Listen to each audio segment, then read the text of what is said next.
Γιατί? Να μην ενοχλούμε. Ας με δείξει. Πόση ώρα θα καθόμαστε έτσι? Θα συνεχίσουμε με τον Πολιτιστικό Σύλλογο Μπαφρέων, Ηλίας Πάνου. Εκεί θα βλέπουν αυτό. Εγώ δεν ενοχλώ εδώ.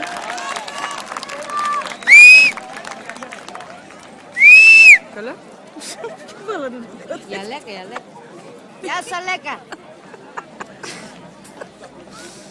Τι βάλαμε.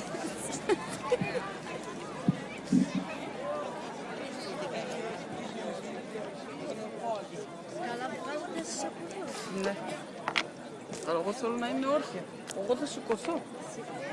Σε μας κι εσύ. Αλέκα, κοίτα κατά το Αλέκα.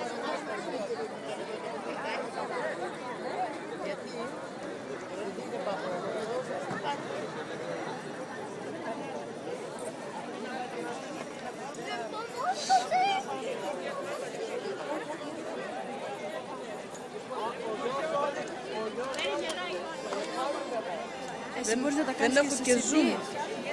Άμα το κάνω από εδώ, μπορείς να το κάνεις σε CD εσύ μετά, όπως το είχες κάνει πέρσι. Γιατί δεν με βγάζει. Όχι από το κινητό. Δεν είναι κινητό αυτό. Ναι, μπορείς να το κάνεις. Έχεις εσύ κομπιούτερ στο σπίτι. Έχω, αλλά ίντερνετ δεν έχω. Πρέπει να έχεις και ίντερνετ. Κύριε Δήμαρχε, Όχι, δεν ξέρω. φίλες και φίλοι, Όχι νομίζω. καλησπέρα σας από το Πολιτιστικό Σύλλογο Ποντίων Παφρέων Ηλίας Πάνου. Θέλω να ευχαριστήσω τους ανθρώπους του Φεστιβάλ Αμφίπολης για αυτή την πρόσκληση. Σήμερα η χαρά μας είναι διπλή. Πρώτον γιατί μπορούμε και συμμετέχουμε στο φεστιβάλ και δεύτερον γιατί και εμείς από εκεί, από την άλλη άκρη, από τη Νέα Μπάφρα μπορούμε πλέον να λέμε το φεστιβάλ μας.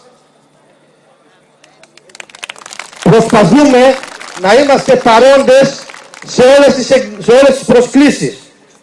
Και αυτό γίνεται από το πάθος μας να μεταφέρουμε την παράδοση του τόπου μας, αλλά και την ιστορία των Παφρέων του Πόντου. Έτσι λοιπόν, πρώτος χορός, πλαγιαστός ή αρχουλαμάς, χορεύεται στην Πάφρα του Πόντου, αλλά και σε όλες τις περιοχές του Πόντου. Χορός, πλαγιαστός ή αρχουλαμάς.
Χορός στενά δρομάκια. Ο χορός αυτός δείχνει τον τρόπο με τον οποίο εκκινούνται οι Παφραλίδες μέσα στα στενά δρομάκια της πόλης της Πάφρας, στα κρυφά, τις βραδινές ώρες, προσέχοντας αριστερά-δεξιά μην τυχόν τους παρακολουθεί κάποιος Τούρκος και τις κινήσεις τους αναφέρει στις τουρκικές αρχές, γιατί απαγόρευαν στους Έλληνες να κινούνται τα βράδια. Χορός στενά δρομάκια.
Χορός Μονός ή Τεκαητές, αντάρτικος χορός της Πάφρας του Πόντου.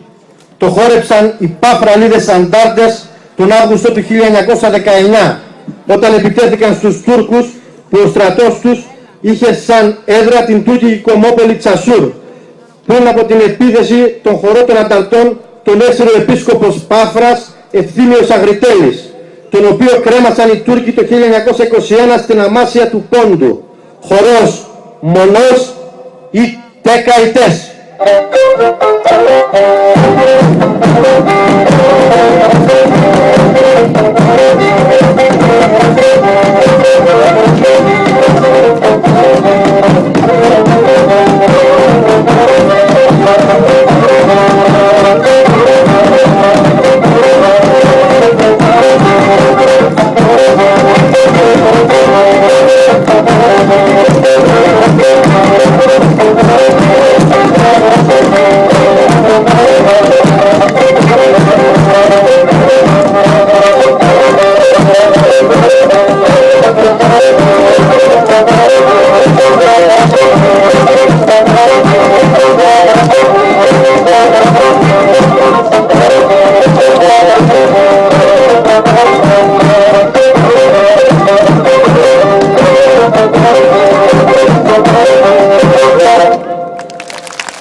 Χορός Σαρούκους Ξανθή Κοπέλα. Ο χορός αυτός συμβολίζει την καλή σοδιά των αγροτικών προϊόντων και κυρίως το σιτάρι. Με τις κινήσεις τους παριστάνουν τους κυματισμούς που κάνουν τα γενωμένα στάχια από τα αεράκι που φυσά. Αποκαλούν το σιτάρι Ξανθή Κοπέλα. Είναι ένας συμβολισμός της χαράς, του θερισμού και της καλής σοδιάς.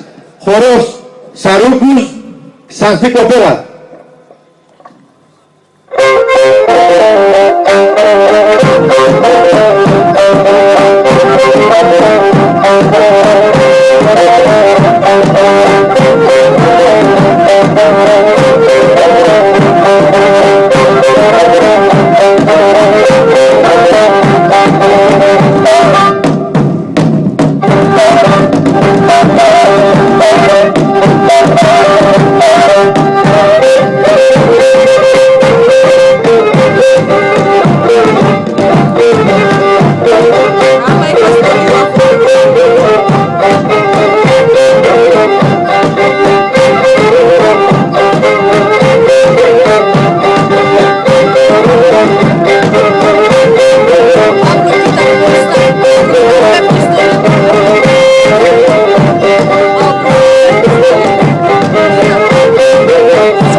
Χοροδιδάσκαλοι του Συλλόγου είναι ο Χατζησαβίδης ο Παύλος και ο Γεωργιάδης ο Κυριάκος.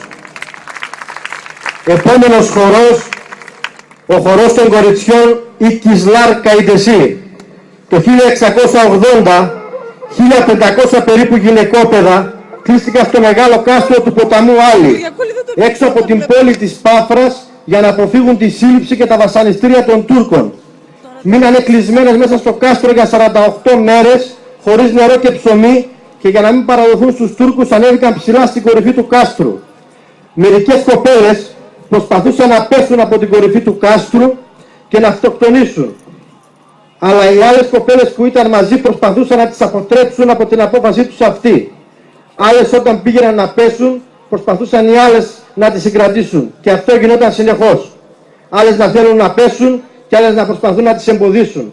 Αυτές οι κινήσεις των κοριτσιών επάνω στο κάστρο έδινε την εντύπωση στους Τούρκους που είχαν περικυκλώσει το κάστρο πως οι κοπέλες ψηλά στο κάστρο χορεύουν, και λέγανε μεταξύ τους: «Μα αυτές εκεί ψηλά χορεύουν». Τις κινήσεις αυτές τις εξέλαβαν εμπρός πίσω σαν χορό. Χορός των κοριτσιών ή Κισλάρ Καϊντεσί.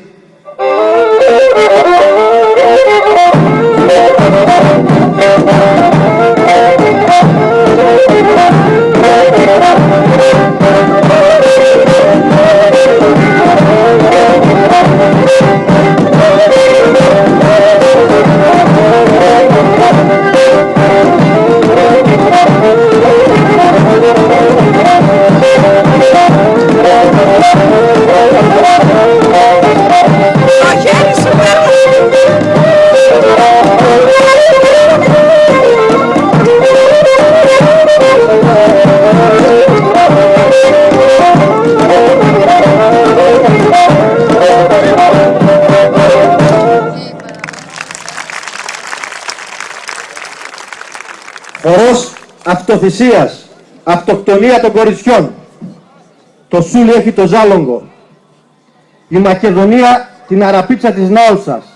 Η Κρήτη έχει το Αρκάδι. Η Πάφρα του Πόντου έχει το κάστρο της Κοπέλας.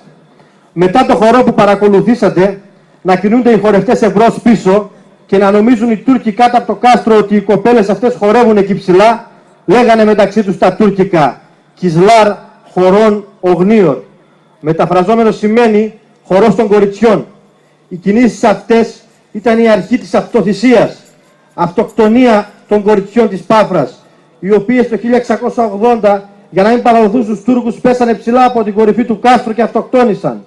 Για την αυτοθυσία αυτή των κοριτσιών της Πάφρας γράφτηκαν πάρα πολλά από Έλληνες και ξένους ιστορικούς και συγγραφείς.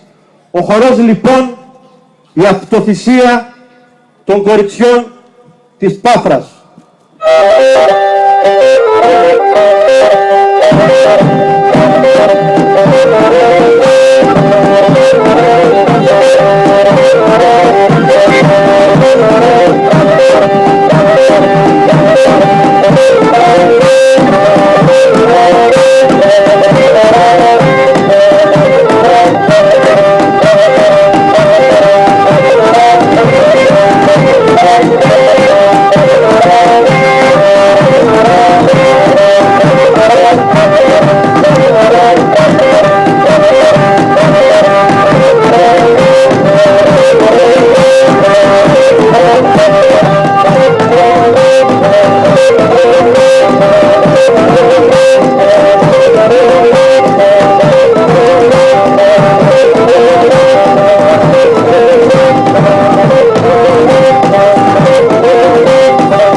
Εσένα δεν σε πόνεσε. Σας ευχαριστούμε.